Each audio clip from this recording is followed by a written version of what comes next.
Mas'alatun. Kata Bujairimi, jikalau didapatnya beberapa hadas, seperti bersentuh dengan perempuan, kemudian menyentuh zakarnya, kemudian kencing, maka tiada dikatakan melainkan hadas yang pertama jua.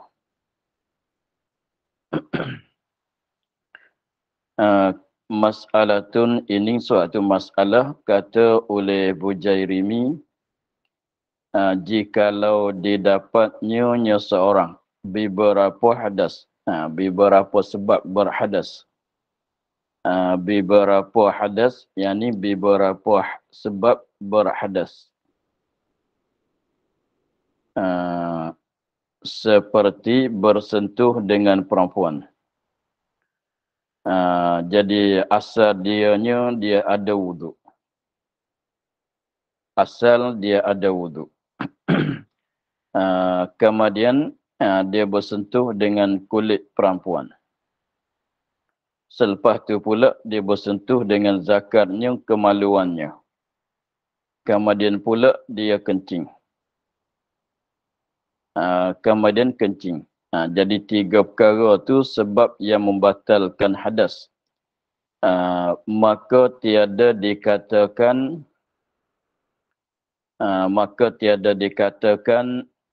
tiada dikatakan batal wuduk melainkan hadas yang pertama. Melainkan hadas yang pertama dalam misalnya ialah bersentuh kulit perempuan. Jadi masalahnya apabila kita dalam keadaan ada wuduk. Dalam keadaan ada wuduk. Kemudian berlaku pada kitanya beberapa perkara yang membatalkan wuduk. Berlaku pada kitanya beberapa perkara yang membatalkan wuduk. Maka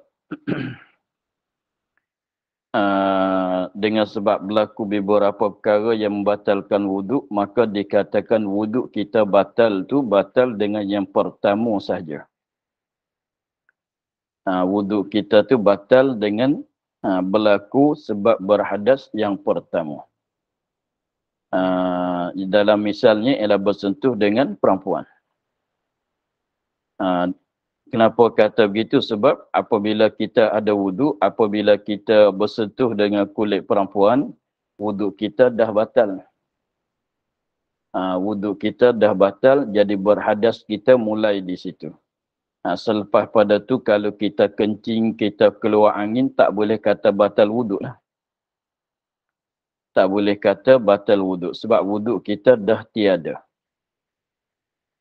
Maksudnya ceritanya begitulah. Jadi apabila kita ada wuduk, kemudian selepas dalam keadaan ada wuduk, maka berlaku sebab yang membatalkan wuduk yang pertama. Di situlah wuduk kita batal. Dah habis wuduk, dah jadi berhadas kita. Kemudian berlaku pula benda yang membatalkan wuduk, maka tak boleh kata batal wuduk sebab wuduk kita tidak ada. Contohnya tak ni lah, kita yang pertamanya, awal-awalnya kita ada wuduk. Kemudian bersentuh dengan kulit lelaki perempuan, maka batal wuduk dengan sebab itu. Habis itu kita kencing pula. Apabila kita kencing, nak kata kencing itu batal wuduk. Dah tak boleh panggil kata batal wuduk. Sebab wuduk kita dah batal dengan sebab yang pertama. Jadi berlaku yang kedua, yang tiga hingga seterusnya tak boleh dikatakan batal wuduk dah sebab wuduk kita batal dengan sebab yang pertama. Gitulah. Dan lagi katanya bermula yang muktamad bahwasanya beranak dengan ketiadaan basah atau jatuh umpama alqah, maka hukumnya seperti keluar mani. Tiada binasa wudu. Bersalahan keluar suatu anggota yang bercerai, maka bahwasanya binasa wudu.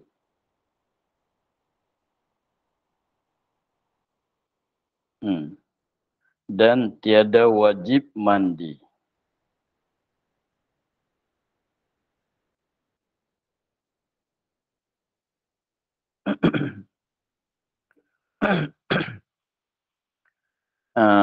Dan lagi katanya, kata Bujairimi, bermula yang muktamad, bermula kaul yang muktamad. Bermula yang muktamad, bermula kaul yang muktamad, bahwasanya beranak, bersalin. Orang perempuan dia bersalin dengan ketiadaan basah. Dengan ketiadaan basah. Maknanya dia beranak, betul-betul keluar anak.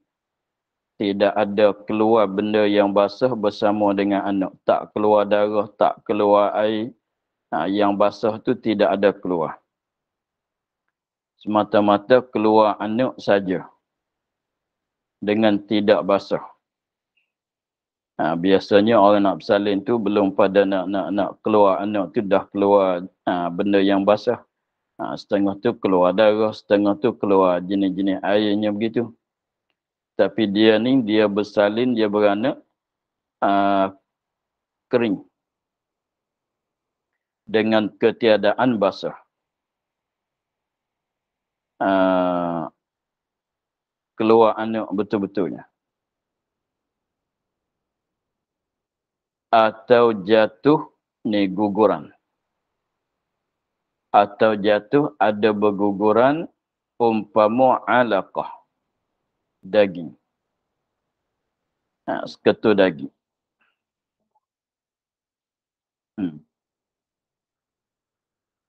Maka hukumnya dengan sebab dia bersalin, dia beranak dengan keadaan tidak ada basah, artinya guguran, maka hukumnya seperti keluar mandi. Hukumnya seperti keluar mandi sebab anak itu jadi daripada air mani dia. Maka hukumnya seperti keluar mandi.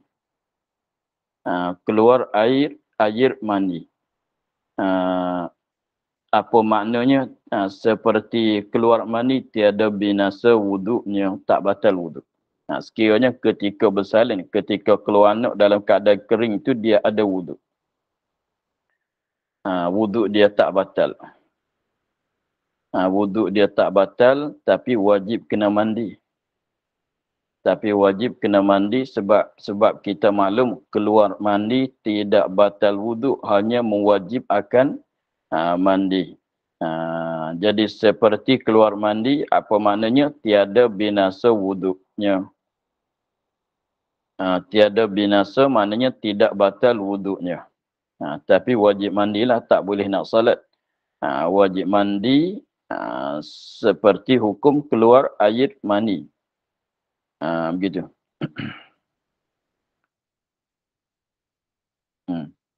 Bersalahan keluar suatu anggota yang bercerai. Bersalahan keluar satu anggota yang bercerai, keluar suatu anggota anak. Yang bercerai daripada badan. Keluar jari saja, jari itu putus daripada lengan dia. Ada keluar jari saja masalan. Jari itu jari anak dalam perut lah, dalam rahim lah. Tapi keluar jari saja, bukan keluar semua badan. Jari itu tercerai daripada badan anak dalam perut dia. Maka bahwasanya binasa wuduk. Ini batal wuduk. Kalau batal wuduk tak wajib mandi. Dan tiada wajib mandi. Itu dia. Adapun jika keluar yang berhubung dengan di dalam, yakni tiada keluar sekaliannya, maka tiada batal wuduk.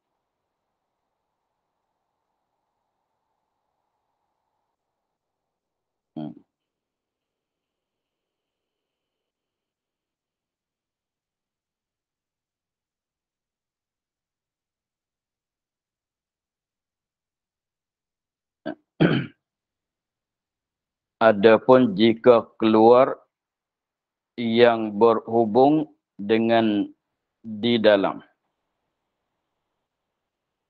Keluar di sini, keluar anak. Adapun jika keluar yang berhubung dengan yang di dalam. Apa maksudnya keluar yang berhubung dengan yang di dalam? Yakni tiada keluar sekaliannya. Jadi maknanya keluar tu misalan kita katanya anak tu keluar sekadar kepala sampai kat dada saja atau keluar sakat kepala saja. Mana separuh badan kat luar, separuh badan sebelah dalam. Tu maksudnya begitu. Adapun jika keluar yang berhubung dengan di dalam. Maksudnya tiada keluar sekalian, keluar tak habis lagi. Maknanya separuh di luar, separuh di dalam. Maka tiada batal wuduk. Sakat tu tak batal wuduk lagi. Sakat tu tak batal wuduk lagi. Kata Syekh, yani Imam Haramain.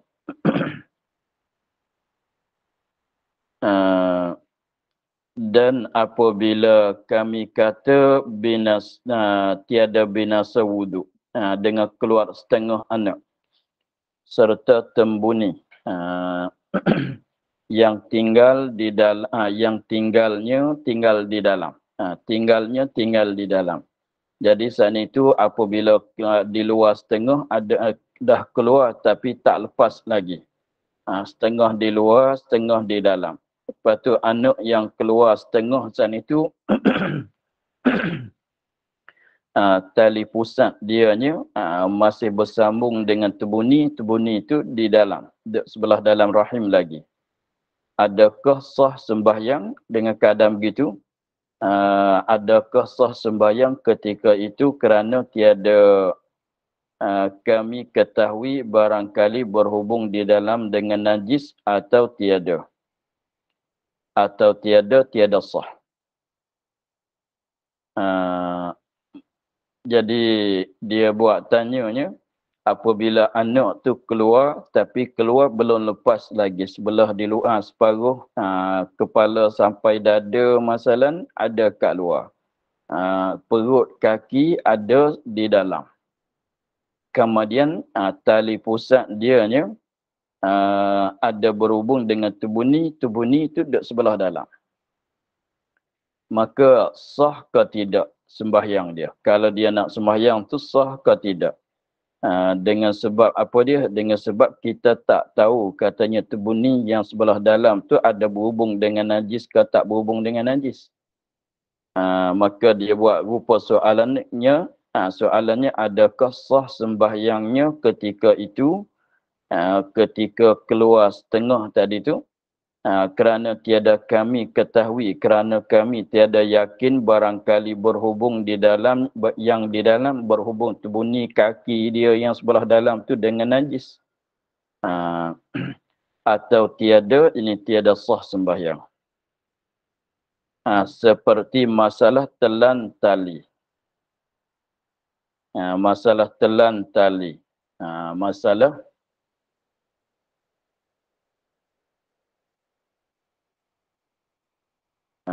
tembuni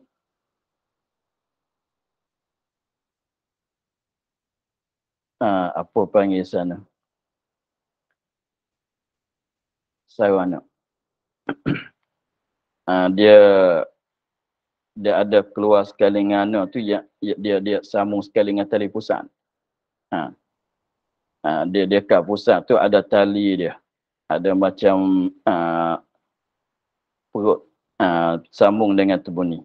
Gitu kan. Tak tahu panggil pun.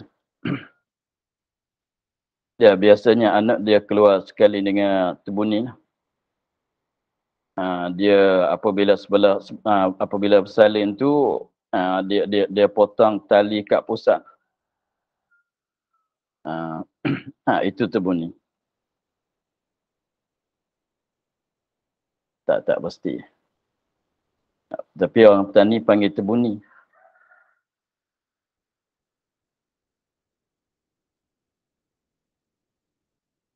Ya.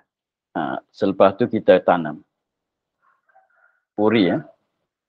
Ya.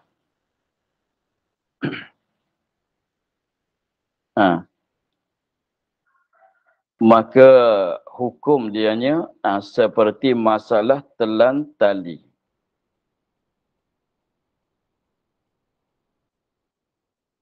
Seperti masalah telan tali. Tali benang masalah. Dia telan, jadi maknanya hujung tali kat luar. Jadi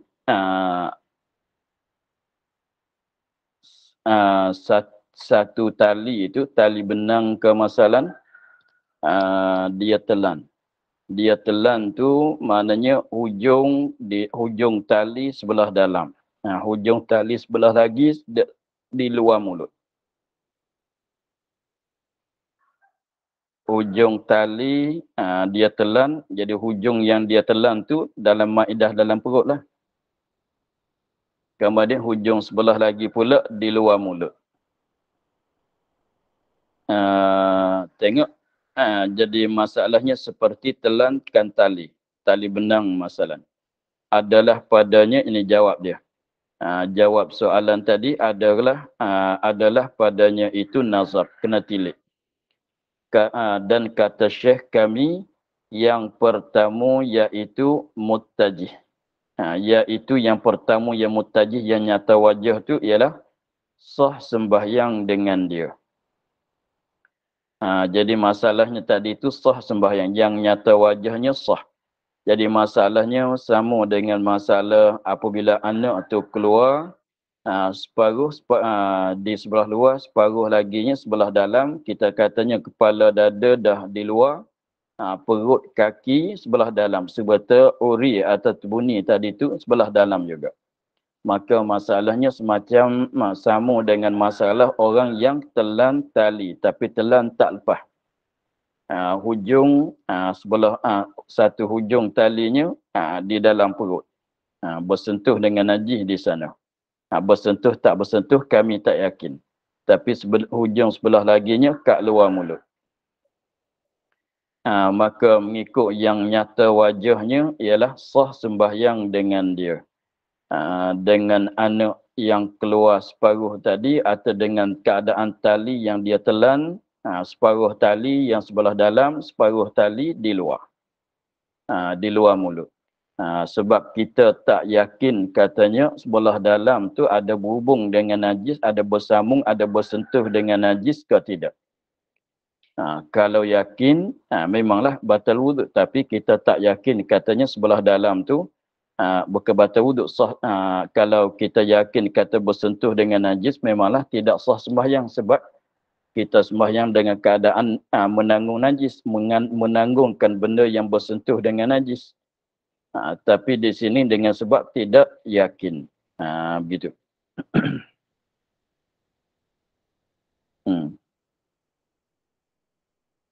Dan keluar dengan kata yang lain daripada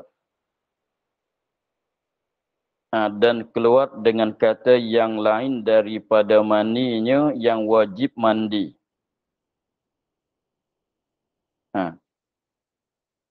Mandi keluar fine, maninya yang wajib mandi, maka tiada membinasakan wuduk. Dia mandi kalau mandi yang mewajibkan mandi itu tiada membatalkan wuduk. Kalau keluar mani yang tidak mewajibkan mandi, maka membatalkan wuduk. Seperti masalah awal-awal dulu. Macam mana masalah rupanya, keluar mani saja tidak membatalkan wuduk. Seperti keluar mandinya dengan fikir. Dia keluar mandi dengan secara dia fikir. Tidak menyentuhkan apa-apa. Dia tengok, dia khoyal, dia tengok, dia fikir, sehingga keluar air mandi. Dia tidak sentuh dengan kemaluan dia, bukan dengan sebab jimuk, dengan sebab apalah.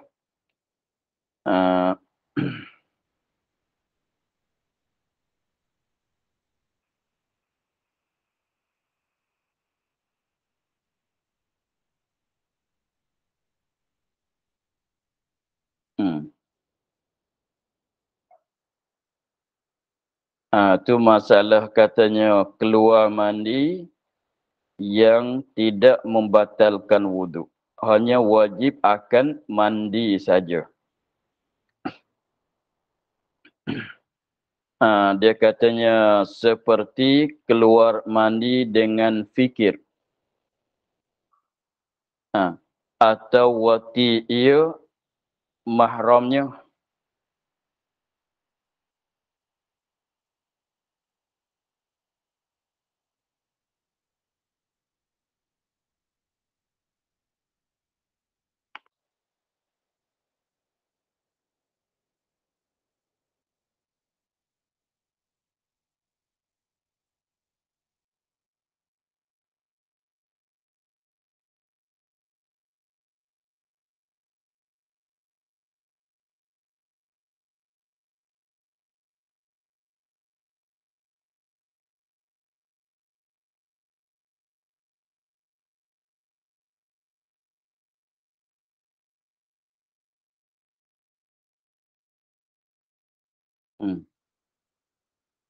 Atau wati ia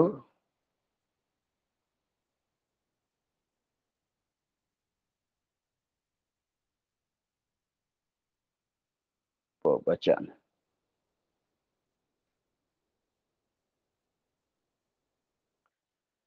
Atau wati ia kita tangguh dulu ya. Ambil satu lagi. Atau binatang. Ini atau wati binatang. Atau pada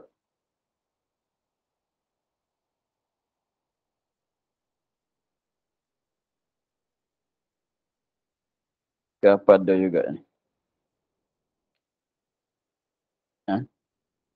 Pada wati ia pada mahramnya. Gitu. Ya tu. Atau wati ia pada fa ya lam ya itu salah. Tukar jadi pada. Atau wati ia pada mahramnya. Wati ia pada mahramnya.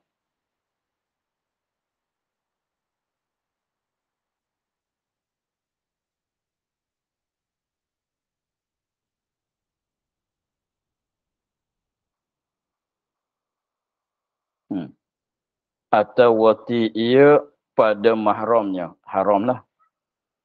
Tapi nak cerita katanya tidak wajib mandi.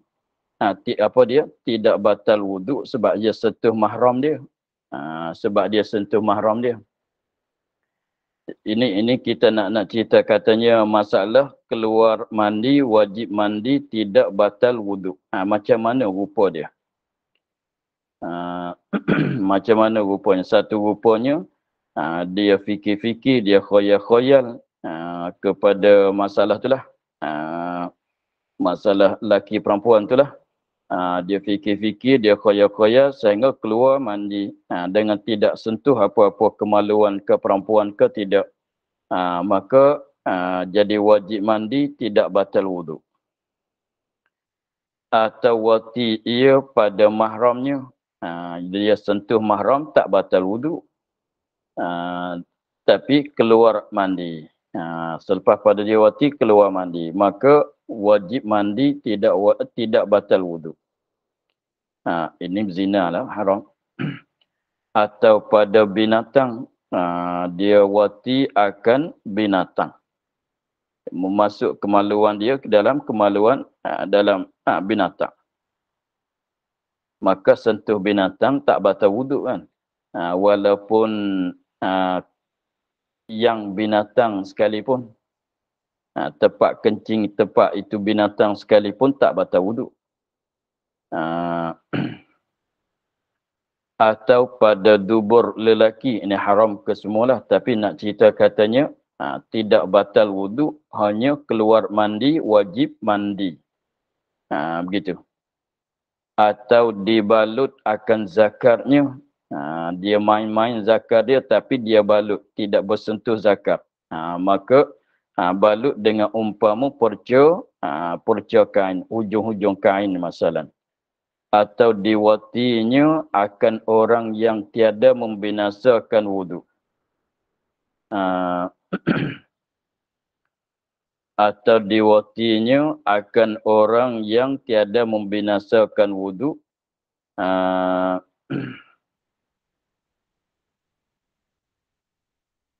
Atau diwatinya akan orang yang tiada membinasakan wudu.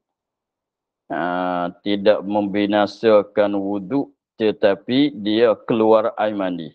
Maka semuanya, jadi maknanya rupanya di sini nak cerita katanya apabila keluar mandi, wajib mandi. Wajib mandi, mandi mana ghuslun. Wajib mandi dengan air, wajib mandi, tapi wudu tidak batal. Rupanya begitulah lebih kurangnya.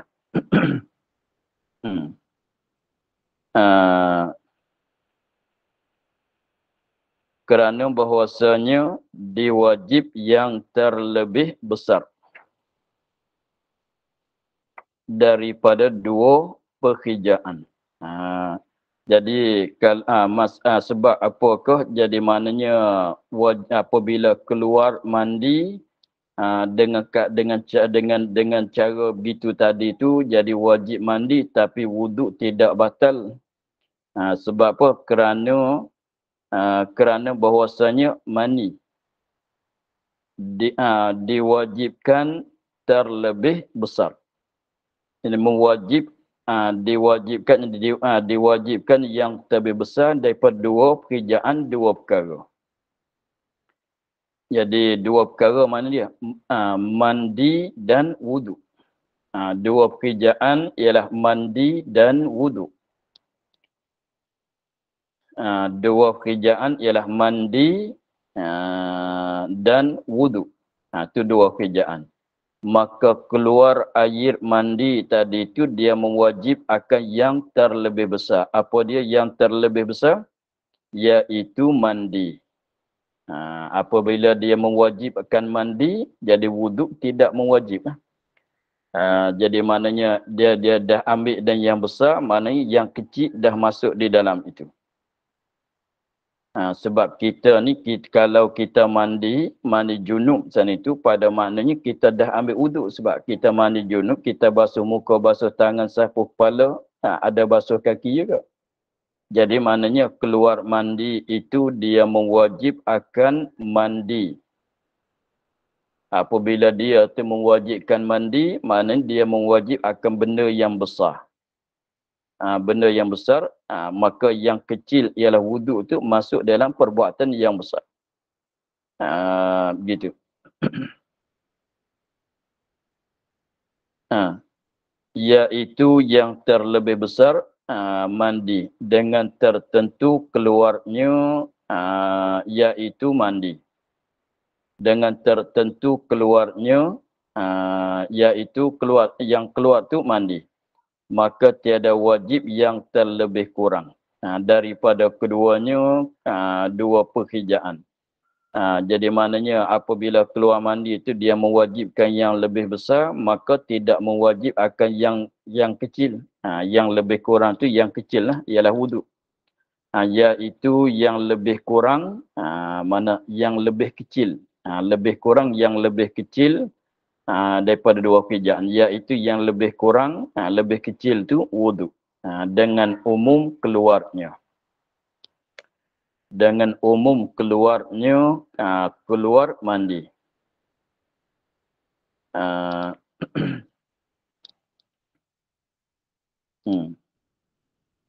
Gini. Dia masalahnya keluar mandi dengan cara tadinya, semata, jadi maknanya keluar mandi. Dia keluar mandi ini masalahnya kalau orang tanya keluar kat mana? Air mandi apabila dia keluar kat mana? Keluar kat mana? Keluar daripada kubul. Kubul kalau orang lelaki zakar, kalau orang perempuan faraj. Maka tilik dengan secara umumnya dia nak kepada batal wuduk kan. Tapi memanglah tidak membatal wuduk. Tapi tilik dengan umum perkataan dulu keluar suatu benda daripada kubul atau dubur. Membatalkan wuduk.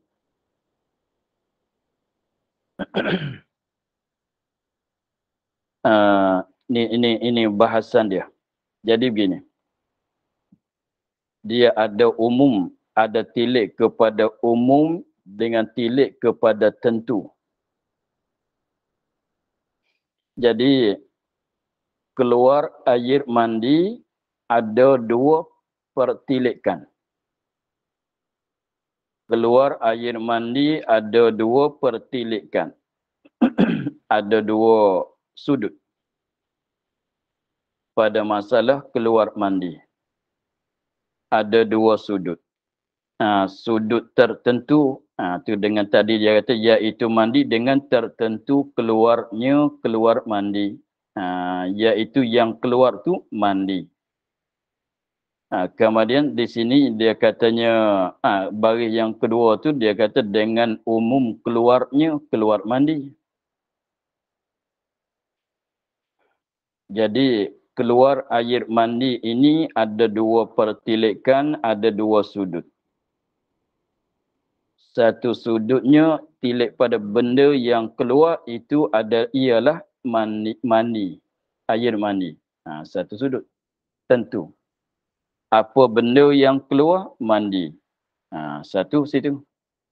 Dan yang keduanya tilik kepada umum. Mani yang keluar tu masuk dalam umum perkataan keluar suatu benda daripada kubul dan dubur. Maka nak kepada batal wuduk. Jadi maknanya mandi tilik kepada dia masuk ke tidak dalam makna kata keluar suatu benda daripada kubul dan dubur membatalkan wuduk. Masuk dalam makna kata keluar sesuatu benda daripada kubul dan dubur membatalkan wuduk.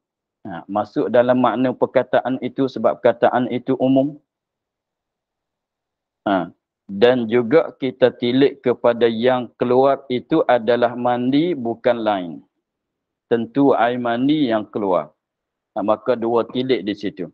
Jadi tilik kepada benda yang keluar tu dengan secara tentu, dengan secara tilik kepada benda yang keluar tu ialah air mandi.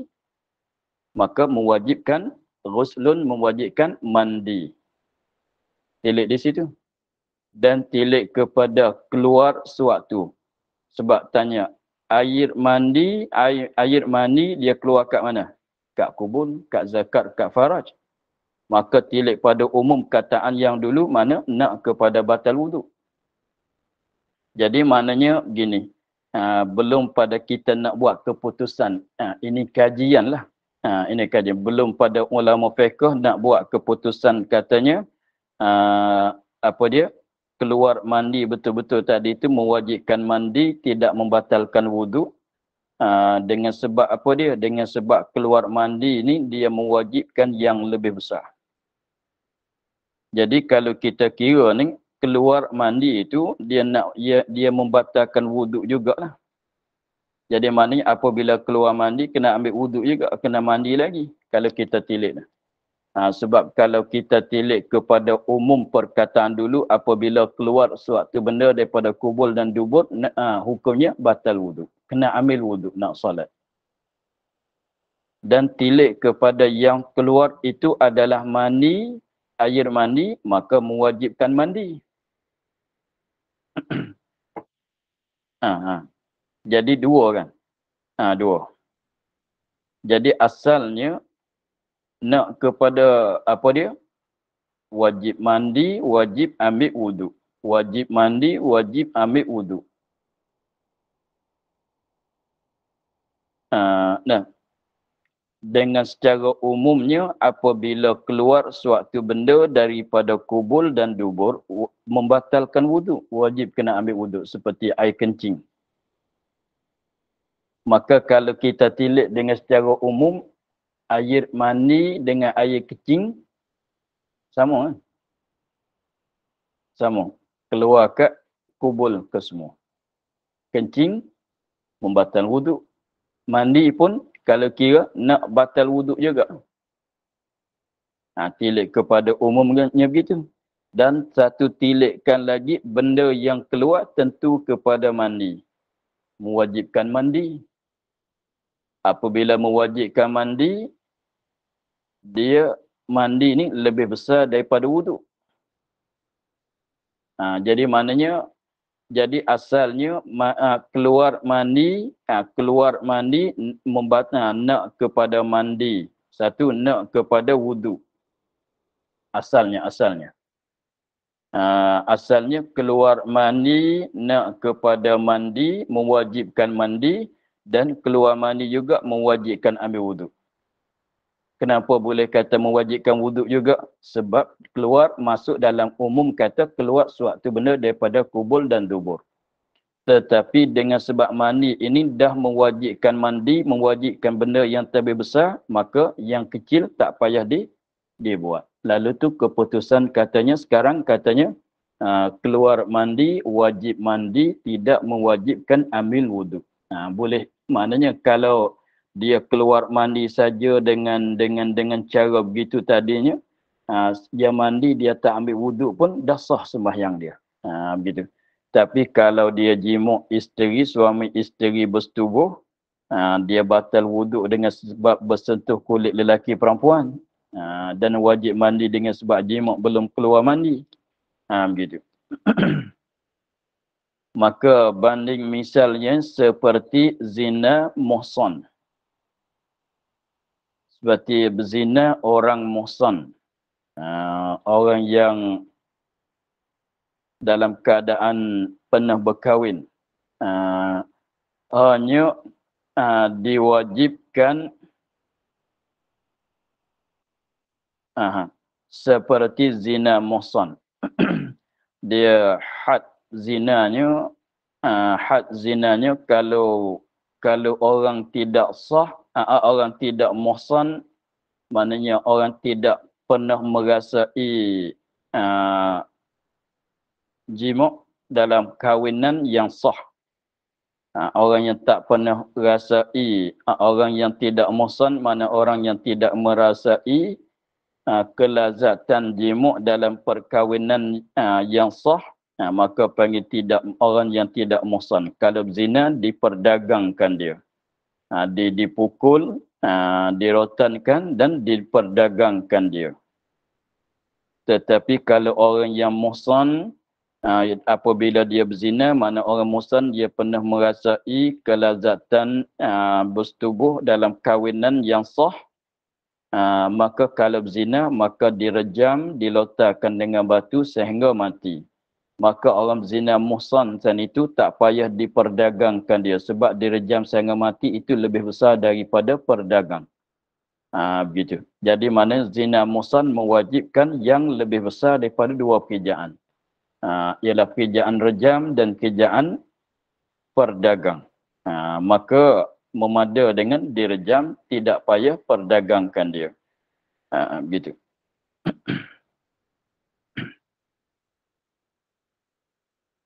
Abi? dan hanya diwajibkan pada haid dan nifas serta diwajibkan akan keduanya. Serta diwajibkan akan keduanya mandi. Kerana bahawasanya keduanya itu menegahkan sah wuduk sekali-kali. Maka tiada berhimpun keduanya akan wuduk, bersalahan, mandi sah berhimpun serta wuduk pada surah orang salisil mani.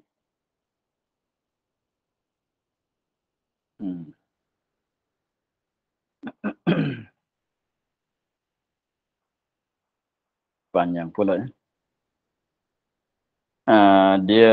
Kita tengok dulu sama tara. Dia katanya apa dia?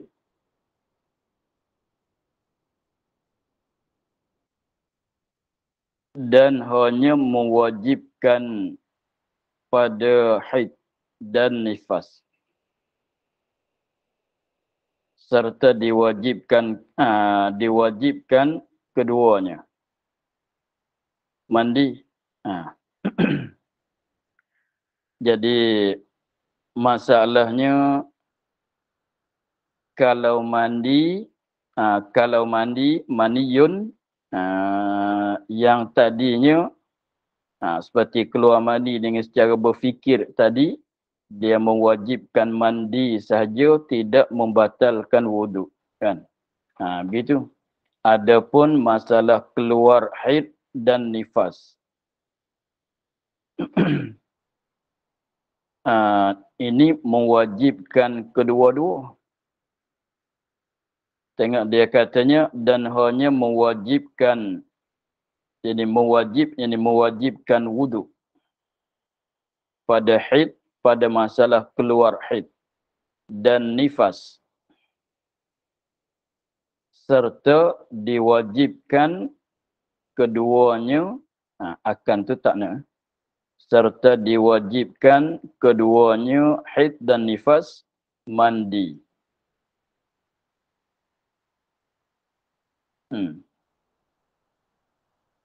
Kerana bahawasanya keduanya itu menegahkan sah wuduk sekali-kali.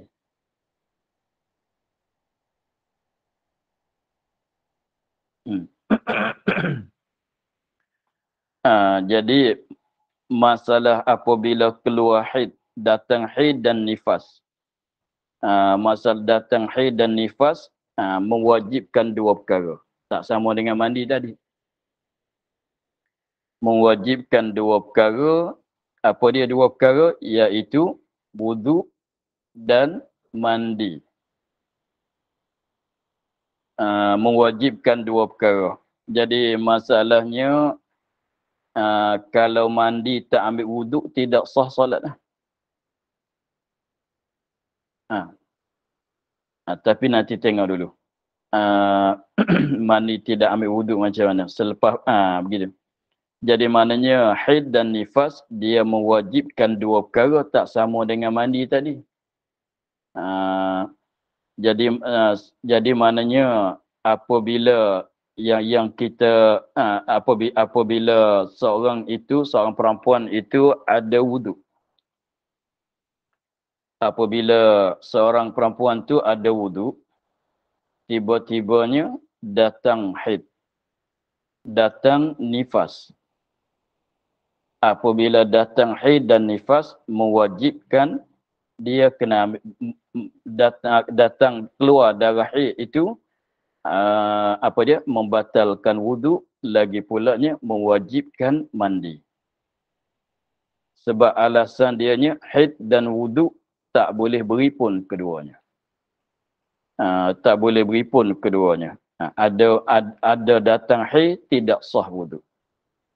Ada datang haid tidak sah wuduk. Begitu. Dengan sebabnya apa dia?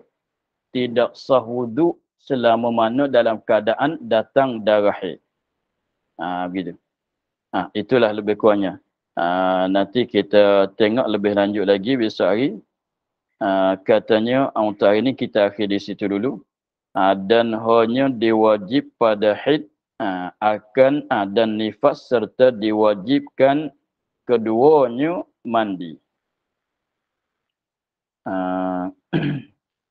Wallahu a'lam, alhamdulillah rabbil alamin. أعوذ بالله من الشيطان الرجيم بسم الله الرحمن الرحيم الحمد لله رب العالمين والصلاة والسلام على أشرف الأنبياء والمرسلين وعلى آله وصحبه أجمعين اللهم افتح علينا فتوح العارفين ونور قلوبنا بنورك الكريم واجعل عملنا خالصة لوجهك الكريم اللهم إنا نستودعك ما قرأناه وما فصلناه وما سمعناه فرد علينا وافتح يديه سبحان ربك رب العزة عما يصفون والسلام على المرسلين والحمد لله رب العالمين. Terima kasih Baba. Assalamualaikum. Terima kasih Baba. Assalamualaikum. Terima kasih Baba. Assalamualaikum. Terima kasih Baba. Terima kasih, Abang. Ya, sama-sama. Terima kasih, Abang. Assalamualaikum. Assalamualaikum warahmatullahi wabarakatuh. Waalaikumsalam. Ya, sama-sama. Assalamualaikum warahmatullahi wabarakatuh. Waalaikumsalam warahmatullahi wabarakatuh. Terima kasih Baba.